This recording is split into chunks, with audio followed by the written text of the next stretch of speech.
আজকের এই ভিডিওটা আমি কোনো রকম এডিটিং করব না, নর্মাল আমার মনের মধ্যে যেই কথাগুলো আসবে সেই কথাগুলোই বলবো তোমাদের সঙ্গে, এবং তোমাদের মতামত আমার সঙ্গে শেয়ার করবে তোমরা অবশ্যই কমেন্টে। তো কিছু কিছু লোকের অত্যাধিক কুরকুরানি উঠেছে, মানে তাদের কুরকুরানিতে ঘুম হচ্ছে না, তাদের শরীরে কুরকুরানি এতটা পরিমাণ বেড়ে গিয়েছে যে ঠিক টাইমে তাদেরকে মলম না লাগালে তাদের এই কুরকুরানি ভালো হবে না। মানে তারা যাকেই দেখছে তাকেই নকল বলছে, মানে যে জিনিস দেখছে সেই জিনিসকেই নকল বলছে।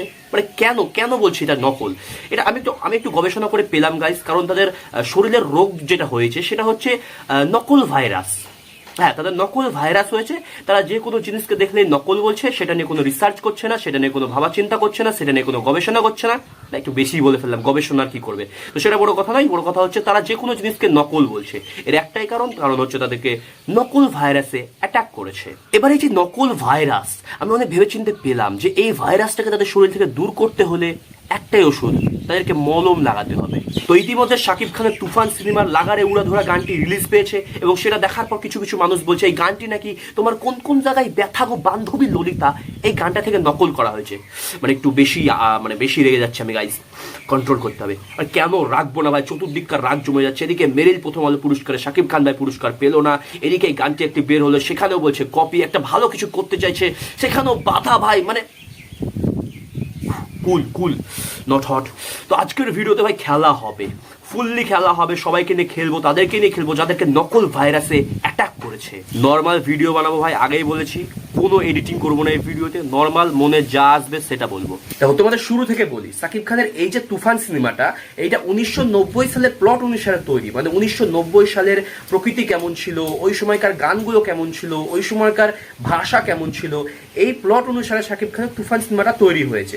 তাই এই যে 1990 সাল, ওই সময় এইরকম রিদমের গান, মানে তোমার কোন কোন জায়গায় ব্যথা গো বান্ধবী ললিতা, এইরকম গানগুলো ফেমাস ছিল। এরকম গান বলতে এরকম গানের মানে মিউজিকগুলো ফেমাস ছিল।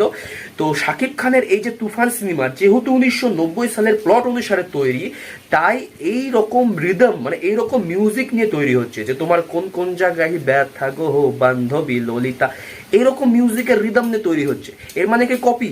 অবশ্যই কপি নয়, কারণ তোমরা যদি দেখো শুধুমাত্র একটা গান নয়, এইরকম আরো অনেক গান বের হয়েছে মানে এইরকম রিদমের। তো এটাকে কিন্তু অবশ্যই কপি বলা যায় না। কিন্তু কিছু কিছু মানুষের শরীরে এত বেশি কুরকুরানি যে তাদেরকে আমি এগুলো বোঝাতে পারবো না, কারণ তারা তো এটা বুঝবে না। তাদের একটাই উদ্দেশ্য, যা করে হোক শাকিব খানের খুদ ধরবো এবং শাকিব খানকে আমরা ছোট প্রমাণ করব, নিচু প্রমাণ করব, যে ও ভালো না, ভালো অভিনয় জানে না, কপি করে, নকল করে। ওদের উদ্দেশ্য এগুলো। তাদেরকে বোঝাবো কি করে? মানে বলে না বাংলা ভাষায়, আমি বুঝবো না তুই কি করে বোঝাবি। সেই এদের অবস্থা হয়েছেও তাই, মানে এত বোঝানোর পরেও ওরা বুঝবে না। ওরা একটা কথাই বলবে, শাকিব খান নকল করে, শাকিব খান ভালো অ্যাক্টিং পারে না। ওদের ভাষা এটা, মানে ওদেরকে ভাই আমার দ্বারা অ্যাটলিস্ট বোঝানো যাবে না। মানে কি করে বোঝাবো বলো গাইস? এত ভালো করে বলছি তারপরেও তারা বলছে নকল, কপি। আর একটু বেশি রেগে যাচ্ছে আমি, কন্ট্রোল করতে হবে কন্ট্রোল। এবার আসি এই গানটার দিকে। এই গানটা কম বেশি আমরা সবাই শুনেছি, মাঝে অত্যধিক পরিমাণে ভাইরাল হয়েছিল এই গানটা, এবং শুনে অনেকে বলছে wow what a song, beautiful song, heavy লাগছে, সুপার লাগছে, কি সুন্দর গান, হেভি ড্যান্স হচ্ছে। এই গানটা কপি। এটা কি তোমরা জানো? এটা একটা পাতি কপি গান। নাকি বলিউড বলে তোমরা কপি দেখতে পাচ্ছ না? হ্যাঁ, যে বলছে বলিউডের সং আবার কপি আমরা বলবো না, কিন্তু শাকিব খান করুক কপি বলবো, ও যেমনই করুক, প্লট অনুসারে করুক আর যা অনুসারে করুক, আমরা কিন্তু কপি বলবো, কারণ শাকিব খান করেছে। আর ওটা বলিউডকে কি করে কপি বলবো? বলিউড তো প্রচুর টাকার খেলা, অনেক ভালো ভালো সিনেমা তৈরি হয়, কিন্তু শাকিব খান করলেই কপি, নকল, ফালতু। কি করে শাকিব খান? এইগুলোই তো বলবে। মানে বলিউড বলেই ভালো আর শাকিব খান করলেই খারাপ। মানে এরা ইচ্ছা করে শাকিব খানকে মানে দুর্নাম করছে ভাই। এরা হচ্ছে শাকিব খানের হেটার্স। এদেরকে তুমি যতই বলো, এরা ভাই শাকিব খানের দুর্নাম করবেই। এবার আসছে অন্য একটা কাহিনীতে। কিছুদিন আগে পুরস্কার দেওয়া হলো, কিছুদিন আগে মানে গতকালই পুরস্কার দেওয়া হলো। সেই পুরস্কারের নাম হচ্ছে মেরিল প্রথম আলো পুরস্কার। মানে এইরকম একটা মিউজিক থাকে ওনাদের।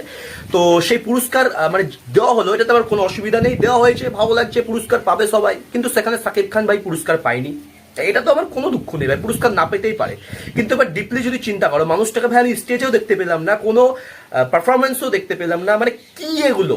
এগুলো না আমার যা মনে হয় ভাই সত্যি বিক্রি হয়ে গেছে, এরকম জাস্ট মনে হচ্ছে আমার। মানে কেউ আবার বলো না যে তুই বলছিস, আমি কিন্তু একবার বলিনি। I have a question mark, আমি একটা কোশ্চেন করেছি এটা কি সত্যি বিক্রি হয়ে গিয়েছে? তাহলে এমন কেন? মানে যে ড্যান্স করছে সেই পুরস্কার পাচ্ছে, যে ড্যান্স করছে না সে পুরস্কার পাচ্ছে না, এগুলো কি?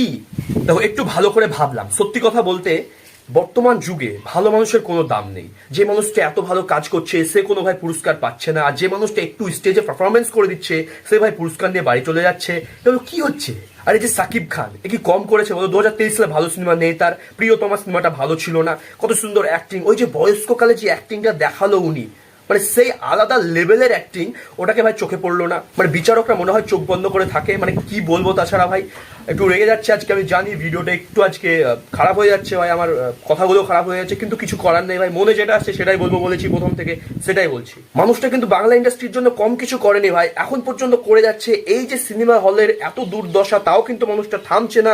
সিনেমা হলকে টিকিয়ে রাখার জন্য এত ভালো ভালো কাজ করছে, তার ফ্যানদের জন্য এত ভালো কাজ করছে, সাকিবিয়ানদেরকে ভালো ভালো সিনেমা উপহার দিচ্ছে, কিন্তু মানুষটা দিন শেষে খালি হাতে বাড়ি যাচ্ছে। এটা সত্যি খুবই কষ্টজনক ব্যাপার, মানে এত কিছু করেও তাকে খালি হাতে থাকতে হচ্ছে। দেখো, সবচেয়ে আমার বেশি খারাপ লাগে এই মানুষটার জন্য, যেই মানুষটা এত যুগ ধরে সিনেমা ইন্ডাস্ট্রির জন্য এত কিছু করছে, বাংলা ইন্ডাস্ট্রির জন্য এত কিছু করছে, বাংলা ইন্ডাস্ট্রিতে এত ভালো ভালো সিনেমা করছে, সে চাইছে যে বাংলা ইন্ডাস্ট্রিতে ভালো কিছু করি এবং বাংলা ইন্ডাস্ট্রিকে আরো ওপরে নিয়ে যাই। সেই মানুষটাকে ভাই দিন শেষে খালি হাতে থাকতে হচ্ছে। সে না পাচ্ছে সম্মান, না পাচ্ছে ভাই ভালো পুরস্কার, সে কিছু পাচ্ছে না ভাই। সে এত কিছু দিয়েও বিনিময়ে সে খালি হাতে থাকছে। কিন্তু সে যদি কিছু পেয়ে থাকে সেটা হচ্ছে সাকিবিয়ানদের ভালোবাসা। একটাই জিনিস তাকে বারবার মোটিভেট করছে।